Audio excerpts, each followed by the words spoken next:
Welcome to the Chasing Goalpost podcast, where we elevate authentic human stories while sharing personal finance, growth, and career insights along the way. Now, we're not going to get into the disclaimers too much today because this is part 2 of Chasing the American Dream with Nataly Huff, but I will say all of our disclaimers can be accessed via our website at www.chasinggoalpost.com/disclaimers. So Nataly, welcome back for part 2. Part 1 was obviously really exciting, lots of great information. For those in the audience that have not listened to part 1, we would highly recommend you go back and listen to part 1 before you go to part 2. But just kind of an overview of what we talked about on part 1 was you gave us a little bit of context, frame of reference on growing up in Russia for the first decade plus of your life. Your family picking up and emigrating over to the U.S. to chase the American dream. You talked about what the American dream meant to you at the time and how that has evolved over the past 27 years. Then we also jumped into your professional life and your career to date. So appreciate all the context thus far, but I think we're in for another great episode here because we're going to transition a little bit more to career and growth and get some of your expertise on that side. And so considering your professional development and experience in coaching others, which you kind of mentioned in part 1, how impactful is our personal life on our professional careers?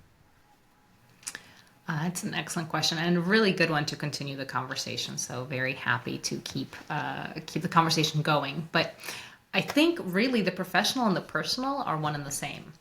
While many of us try to maintain that boundary, kind of the examples of which I gave myself as well between the two, that boundary is imaginary. It's purely in our head. It's not like we have two different brains that we flip between when we go home or when we go to work. Although there is an Apple TV show called Severance that is based on that same premise, and it is dark and it is fantastic and I recommend it. But in real life, we utilize the same brain with the same neural pathways, the same cognitive capacity, and the same energy reserve that we have for work and home. So if you have something that is going on at home that is taxing your energy and your mental load, it will reflect on your work life and vice versa. So if your workday wrung you out and you're done, there's no way to not bring that home, no matter how hard you try. There's a study that was done, I think about a decade ago, that measured people's cognitive abilities in states of relaxation versus states of mental load. They had people go into a room and in one case, they had a table of fresh baked cookies. And they told this crowd that these cookies were a mistake. They're actually for a different crowd. We're so sorry. You can't eat them. And the other group came into a room and there was a table with fresh fruit. And they were told, this fruit is here for you to take whatever you need as we're going through the test. And then both groups were given math problems. And amazingly, the group that had to use their mental capacity to ignore the smell of cookies and not eat them did significantly worse on the math problems than those that had access to the food. It's something as small as not eating a cookie could have something as significant of an impact as solving or not being able to solve an uncomplicated math problem, made the result pretty clear. Cognitive load impacts your mental abilities. And because you do only have one brain, there is no separation between personal and professional. It all comes together. Now, you might need different skills at home or at work. You might use different parts of your character and your personality. You might even use different language and speak differently in your home and your work, but you're still one person and encompasses both of these experiences and they impact each other. So that's why we see more and more organizations start to really embrace their employees as humans. It's far from where it needs to be, but we're definitely seeing that progress. And this is a transition that's been happening for many years. And I think COVID probably accelerated it. We were literally seeing into each other's homes. I mean, right now you're seeing my office and pictures of my family in the background. It makes everybody a lot more of a real picture of a full human. So I think being able to see into people's lives really puts some significant cracks into those barriers. Yeah, the COVID was an interesting one because, we've all been on those Zoom calls or Teams calls where, kids are running around in the background or a dog jumps up or, a dog is barking. And pre-COVID, that would be looked at as, a career limiting move. almost. And so Unprofessional, now completely yeah, unprofessional. agreed. So then COVID comes, and initially, as you probably saw, no one turns on the camera for the first 3 months because it's new and unique and weird, and probably sit in their pajamas in reality. And then as you evolve, people get more comfortable and more comfortable, and all of a sudden, video cameras start coming on, and they get, hey, sorry about that, my dog's barking here, and people are like, yeah, no problem, we get it. It's working life from home. So, that's an interesting one. Another piece you talk about here is, being two people. And so you go to work, and you talk about a little about this in part one, but you kind of are somebody else at work versus somebody else at home is kind of what you just said. And so do you see that quite a bit in your coaching, where people are trying to live two separate lives? That does happen. People try to live those two separate lives, and they try to imagine that those two lives don't actually impact each other. One of my coaching clients was having a really hard time because he believed that when he was having problems at work, he shouldn't feel bad about them when work was done. So he was spinning on the fact that he was feeling bad about how things were going, even when work was not happening at that particular moment. So reminding him that he was still that one person, and accepting the fact that you are human, you're going to have good days, you're going to have bad days, and that's going to transfer across, is really important. And that's why a lot of coaching actually coaches, especially on the professional side, on your backup styles. So there's specific assessments that figure out what your tendencies are when you're under stress, when you don't have access to all of your resources, when you don't have access to all of the tools that you've learned throughout your career, and you're acting more on instinct because you're at capacity.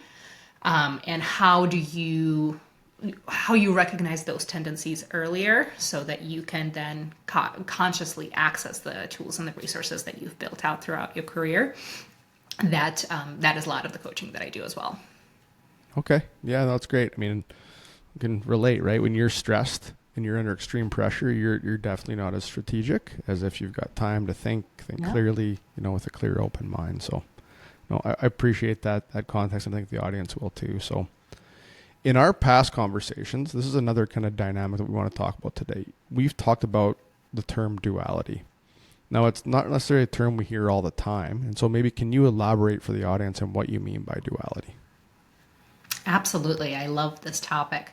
Duality is actually a term that is very often conflated with duplicity, which mean two very, very different things. We, as humans, have conditioned ourselves to think about the world in a binary way. And I'm not referring to gender or sexuality, although the metaphor applies. It's more because it's easier to look at things as black or white, fact or fiction, yes or no. And real life is a whole lot more nuanced than that. So our brains, in order to keep us alive, made shortcuts. Red means danger. Loud noise means danger. There's a tiger going to jump out and eat us, right? Sound in the grass, that's a snake, means danger, run away. So these shortcuts are really, really amazing skills we developed to help our brains identify things that are important out of the gazillion inputs that it's receiving all the time, right? And sometimes that brain filters out things or oversimplifies things or kind of glazes over things that are important, even though they are complex. So when I say duality, I mean our ability to embrace that more one thing can be true at one time. Now, when we say duplicity, we assume that somebody's showing something to us that is not accurate. There's a different intent. In duplicity, intent is to deceive. In duality, the intent is to just embrace the context. So let me give you an example. There's a very funny meme that's been going around about parenthood. Says, parenting is weird. I would literally die for you, but I also don't want to make you dinner.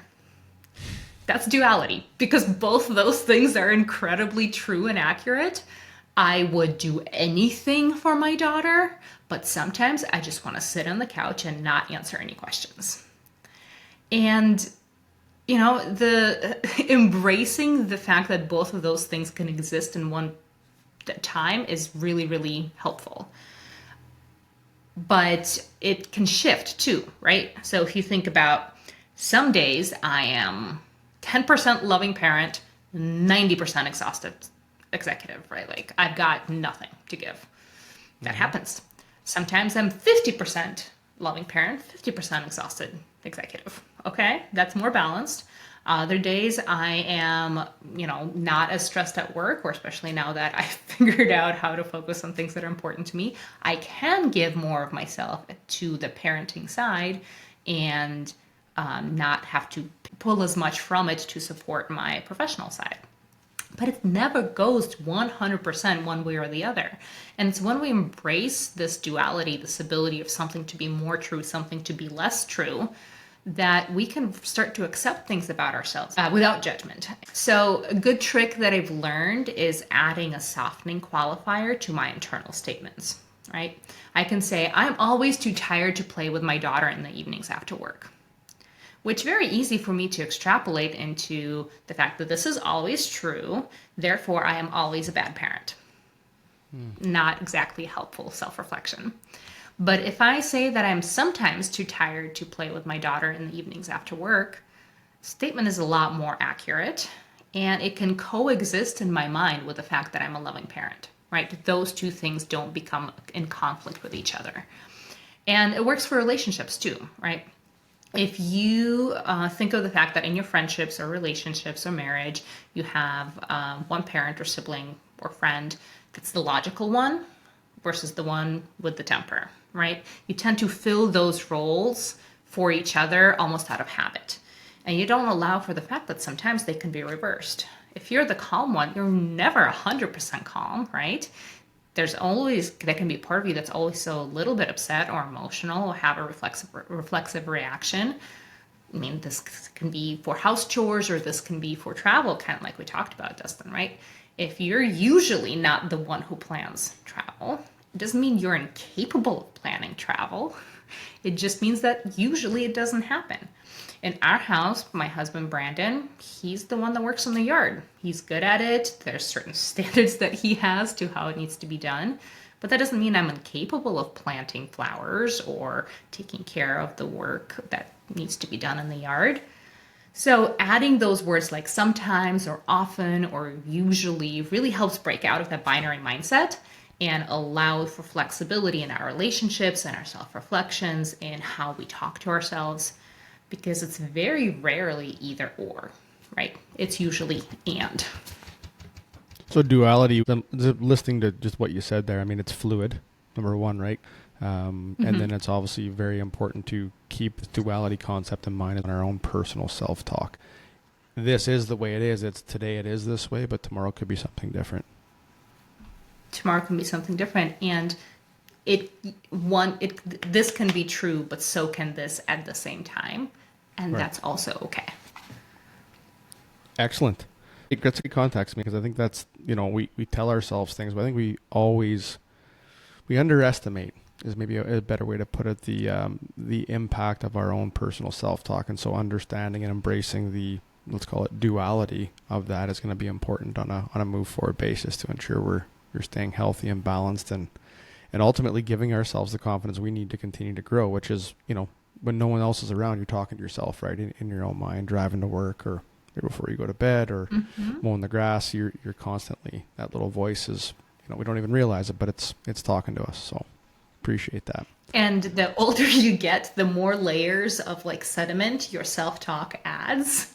So the more you can soften that self-talk and loosen up the buildup of judgment, the easier it will be to actually enjoy your days. Yeah, no, that's great. Well, let's stick on that career piece and the growth. I think, drawing upon your personal development that you've talked about in your coaching experience, I'm sure there's lots, but if you had to give one piece of advice to, audience members out there looking to optimize or maximize their careers, what would that piece of advice be? That's a hard one because there's many different people and they all need different advice. But if I had to choose one that I say probably applies to most people, it would be to get help, right? Nobody can do this or anything alone. And this definitely is incredibly true for professional growth. No one person knows everything or has the full perspective. And asking for help might seem scary, right? We might, especially those of us that are overachievers, tend to want to prove to someone or ourselves that we don't need anyone. We can absolutely do it all by ourselves. And sure, that's technically possible, but it'll take longer. There'll be more mistakes along the way, and the outcome might not be as good. But help can help accelerate, simplify, and improve the entire process.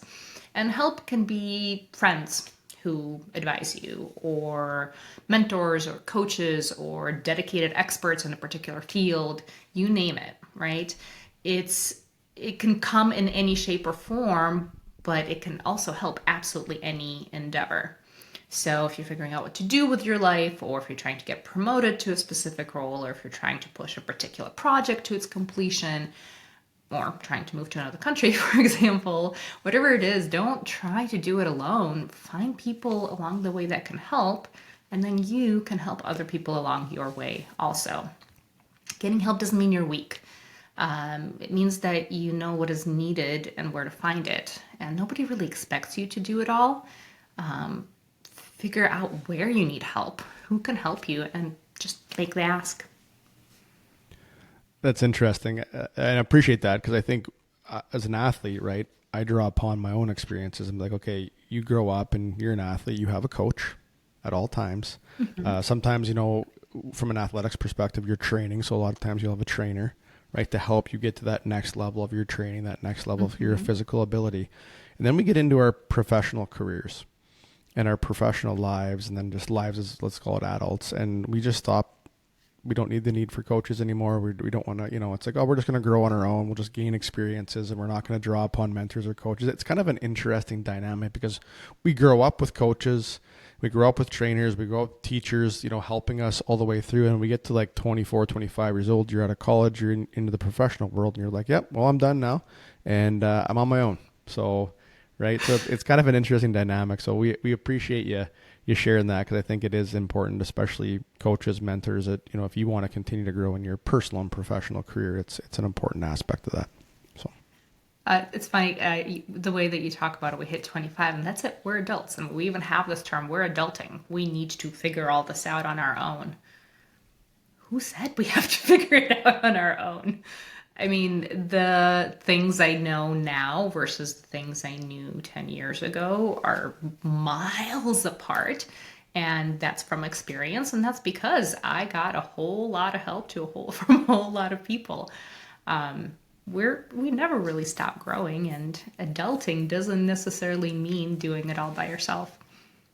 yeah, well, it comes back to that self-talk, right? You hit 25 and it's like, well, you're adulting now, and good luck to you. And I think it's, it's something that we all got to continue to remind ourselves of is, reach out to coaches, mentors. And if you want to continue to grow, it's going to be an important part of that growth piece.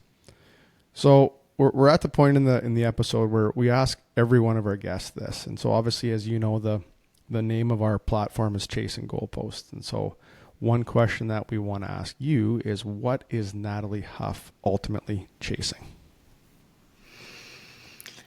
I really wish I could go back and ask myself as the 11-year-old girl who got off the plane in New York, and then as the 18-year-old in college, and the 25-year-old in San Francisco, and so on, because it would be fascinating without the retrospective, hindsight 2020 of what I would say as my answer.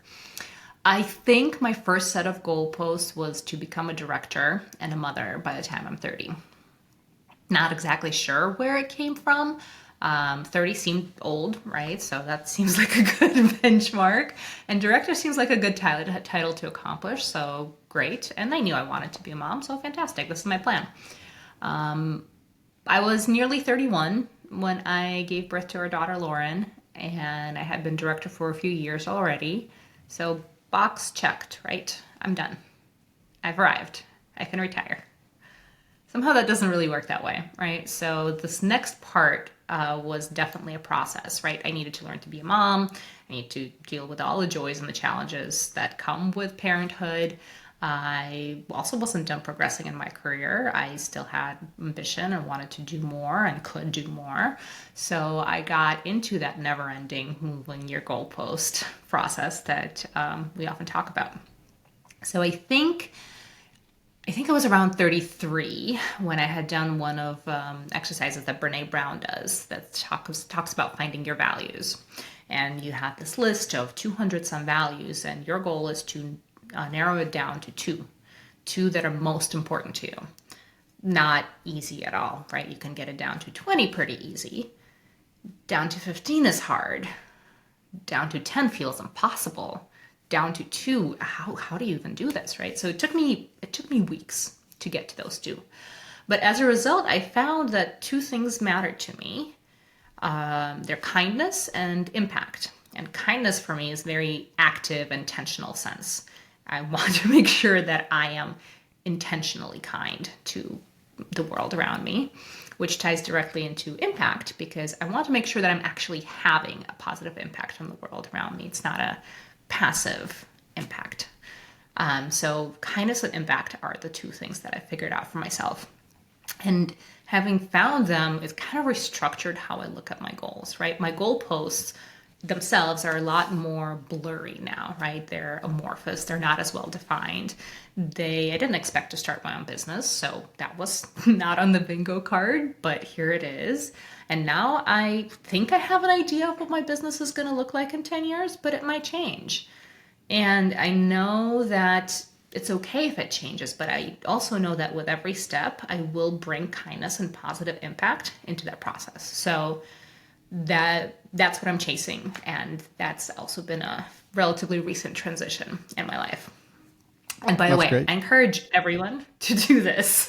The process of figuring out what's important to you is so incredible. I do this with a lot of my clients, and you need to do this in order to find your path. The other thing I also layer onto it is figuring out what it actually means, right? So if kindness and impact are your 2, what does it mean to be successful at kindness and successful at impact?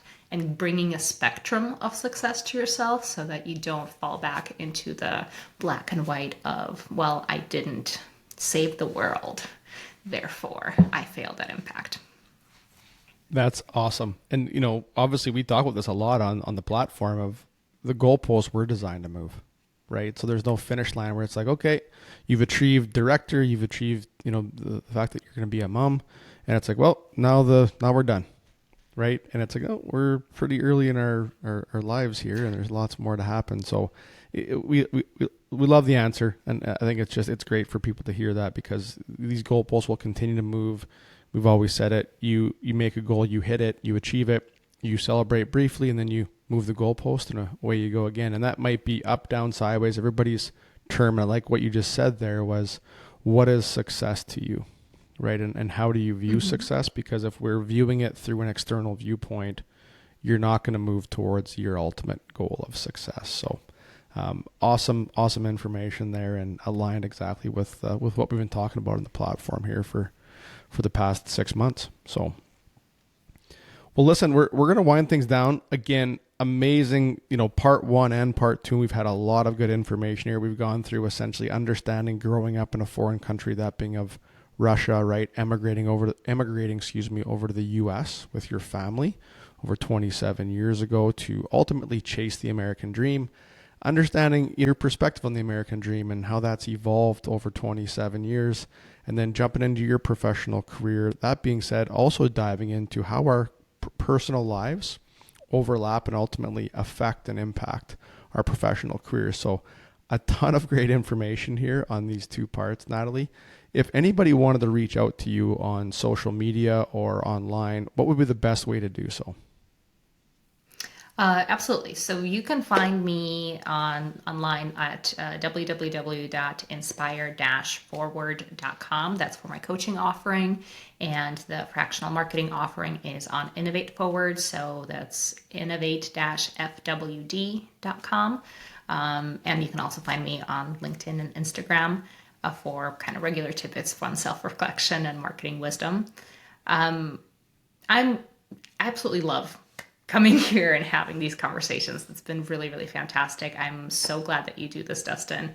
And it is very helpful for me to do these self-reflections with another person out loud. So thank you for letting me tell my story.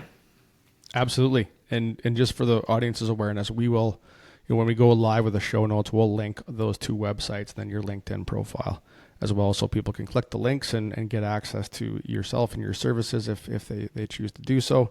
But again, thanks again, Nataly, for sharing everything. It's been an amazing, 2 sessions here with you. If there's anything else you want to share before we close things up, we'll give you the floor. Nothing else from me other than the fact that I love what you're doing here, merging humanity with our never-ending quest for growth and self-improvement. This is a really gift for the world, so I'm lucky to have had a chance to contribute. We appreciate that feedback and your time as well, and all the best in the future, Nataly. Thank you. Take care.